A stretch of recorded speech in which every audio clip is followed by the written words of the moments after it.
Hey Amy. Hey Amy. Hey Amy. There. It's recording. Um, it's Monday the 3rd? Yeah, February 3rd. Um, right now I'm in the Apalachicola National Forest, and it's really exciting because I'm about to do my preliminary test for my seepage meter. This is the first time that it's going to be in the field. It's actually only the second time that I've transported it. The first time was to move from Caraway to the new building. I really just didn't know what to do because it's kind of sensitive, so I buckled it up um, just to be safe. It was still kind of moved around a bit. But yeah, so I gotta drag some stuff over to this pond.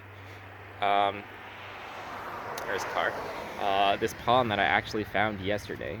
The pond that I was going to use is currently dry. We've had a pretty nasty drought in Tallahassee. We never really got that much rain over summer, and it's kind of really drug out. So far, I was hoping we'd get some cold front rains, and we did have a lot last weekend and last week, but not enough to lift the water table enough. So I have to trek back maybe, I don't know, a quarter mile, just in this little clearing back here. Um, Actually, a really nice pond, but hopefully I can get everything and nothing's broken from transport. Well, well, that was an ordeal, just to get it set up. So I originally tried to do it over here because there's like a pretty high bank over there, so I thought it'd be a good spot. But I tried to push in, it's a PVC pipe, I tried to push it into the ground. First of all, it's muddy as heck, but there was just too many roots, and that prevented me from being able to actually get it in there. So then I tried it over there. So I tried it over there, and then I brought it over here to try because there was this little less muddy bank, and I got it set up over there. Now, this was easier, but it was like also extremely muddy, and just like logistics of the pipes aren't, the tubing isn't long enough. You put the fence post. That's a fence post, by the way. That's like 4 feet. I drove it about 2 feet into the mud, just my hands and a hammer, basically.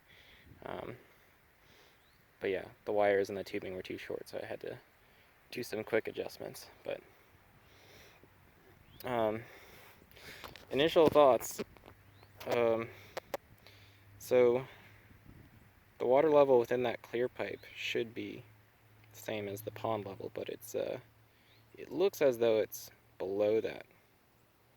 And even when I try to open up the valve there, it doesn't seem to fill. So hopefully, when the seepage meter prompt kicks in, I'll get something. Okay, there it goes. Also, I realize now that so that should be open, and water should flow in there because there's a head difference. I also realize I didn't put in the SD card, so it might be in the car still. Any measurements won't be logged, but it'll just run the script without it. So, initial reactions. First of all, there's this plane flying around. I'm right by the Tallahassee airport. It's like this old. It looks like a military plane, and it's got 4 props. You might be able to see it going through the trees, maybe not. But it keeps just like flying, touching down on the runway, and then taking right back off without even stopping, like touch and goes. That's cool, I guess. But here, the electronics work fine, but I think we're running into a mechanical error that I was experiencing. What? Oh, I think I accidentally activated something on my phone, which scared me because I heard voices. Um, I don't think I don't think there's a speaker on my seepage meter. So what I think is happening, the electronics are firing fine, but I think we have a mechanical error with the pump, which is what I was experiencing in the lab the other day, but I thought I fixed it.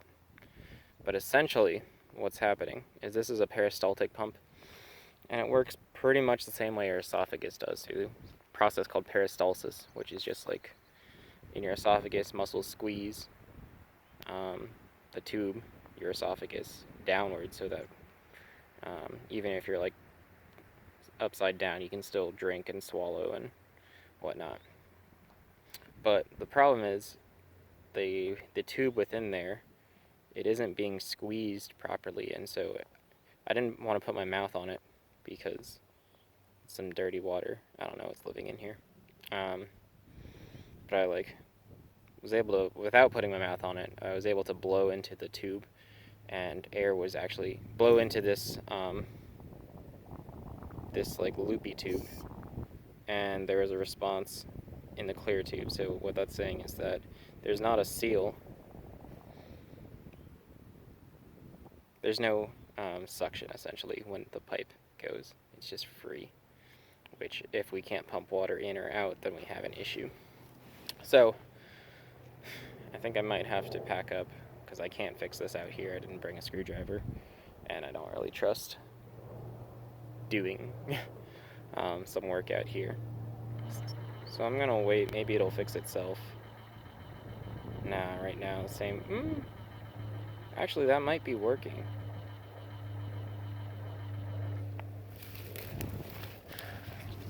I think that actually worked. Oh wow, yeah, no, the cherry, the little buoy there, I think it's definitely raised about a half a centimeter, which isn't much, but it might be enough.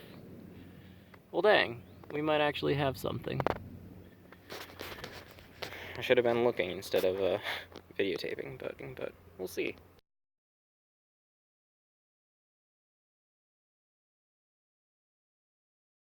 Actually, I'm kind of proud of, and it was kind of a test to see how much I actually knew the program that I wrote for this computer. But essentially what I did is I took the water level sensor out, and I was just moving it with my hands to simulate something that was, I essentially had to kick the program into the negative seepage script. At that point, I had actually had a drink can that I brought with me. I'll be taking it home. I'm not going to litter. But I had a drink can, and I took some pond water, and once it kicked into the negative seepage script, I filled up the tube all the way to the top, essentially. Because I'm curious to see how much it's going to fall. So it's close to the lake. It has to seep down. The water has to seep through the lake sediment to the bottom. Now, as I've speculated, this is probably has a very low conductivity value. And I'm kind of confirming that because I have not seen it go down. And that's a pretty, I don't know, maybe 6 inches or so of head difference just with the lake. And we know that we speculate that the pond has the groundwater table is lower, though a groundwater head is lower than the lake head. But regardless, that should flow out. And it's, I don't know if it's going to, based on this. We have an amplification system too. I think it's about 16 times the amplification.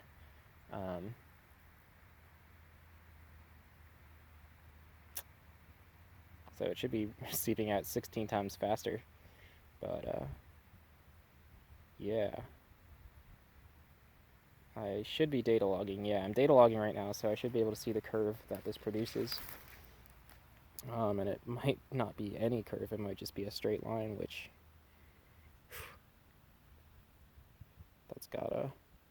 might be a fork in our plan. It might be even too slow for us. It won't be too slow, but to do simple observations like this, it might be too slow. Oh, there's I can see the float just there. I don't know if that's moving or I moved, and I can actually see it now. Yeah, no, I don't think it's moving very much, if anything, but I'll give it a second. I got some time. There's actually a fail-safe within this thing. I can't remember. I think it was 5 minutes. I don't think I ever changed it. But if this thing runs for 5 minutes and it doesn't return to the initial state, if the water level doesn't return, then it just shuts off. And I feel like we might hit that, which would be nice to see if our failsafe works. But hopefully we'll get some kind of a measurement change. This is really just what I'm really glad here is what this is demonstrating is that our valve works because all this water didn't just immediately exit, and then we'll be able to check whether the failsafe works. So, not too bad, all things considered. Oh yeah, no, I think that actually is going down. Yeah, because I could definitely see some light before, and now it's being completely blocked by the float, the cherry, as my lab mate calls it. But no, it's definitely working. So it's definitely seeping. I've been recording for 4 minutes, so it's still a ridiculously slow process. But it's something. Yeah, we'll see. I actually don't remember what the failsafe timer was. I thought it was 300. Wait, 300 seconds is only 2.5 minutes. I don't know. We have to program the computer program. You know what? 3 minutes. Since it started logging, that's 300 seconds. Yeah, you'll notice the float is dropping pretty quickly now because it opened up to the lake. And so I was right. Yeah, about 300 seconds, I think. Maybe it was 500. And it was actually 5 minutes or 4.5 or so. But yeah, so the failsafe does work. The valve does work, which is really reassuring, at least. So, not the best day, but we got some stuff out of it.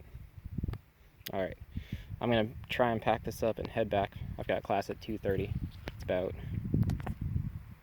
almost 1. My phone's about to die also, but bad day in the field beats a good day in the office, I guess. That might not be true, but it was at least fun. Got to clean off my boots. Probably change my jeans because they're a little muddier at this point at the bottom. And yeah, hopefully it all goes well. Until next time, bye.